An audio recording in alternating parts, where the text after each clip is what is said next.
Nung nag-start ako sa chemotherapy, hindi ko rin maiwasan na mag-overthink. Karon ako nabasang comment about overthinking. Ang tanong niya is, paano daw ba na hindi mag-overthink?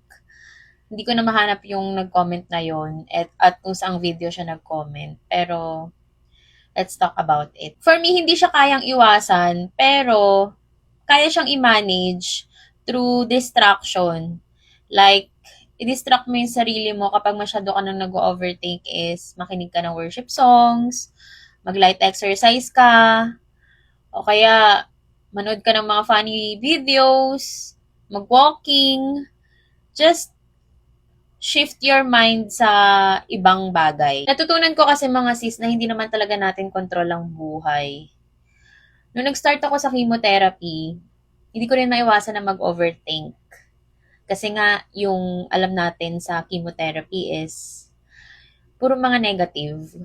So, napapangunahan tayo ng takot, ng mga what ifs.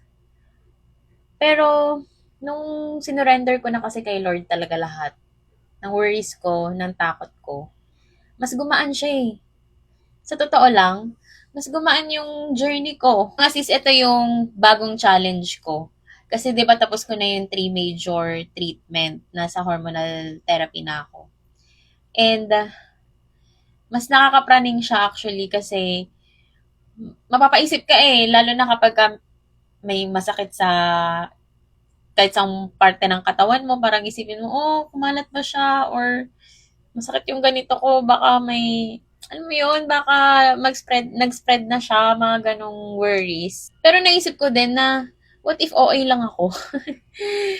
Di ba, di sayang naman yung panahon na nalungkot ako. Sabi ko nga, I choose to live in the present. Kung ano lang yung kaya ko ngayon. Hindi na para isipin ko pa yung future. I mean, syempre iniisip ko yung future, pero gusto kong mabuhay sa ngayon. Kakaisip ko kasi ng future, parang nadidistract ako ngayon, kaya napapaisip din ako na, what if ganito, what if... Tsaka naniniwala ako na may magandang plano ang Diyos sa buhay ko. Tingnan nyo nga mga sis, nakilala nyo ako, nagkakilala tayo. 'Di ba? Sa dinami-dami ng tao sa mundo.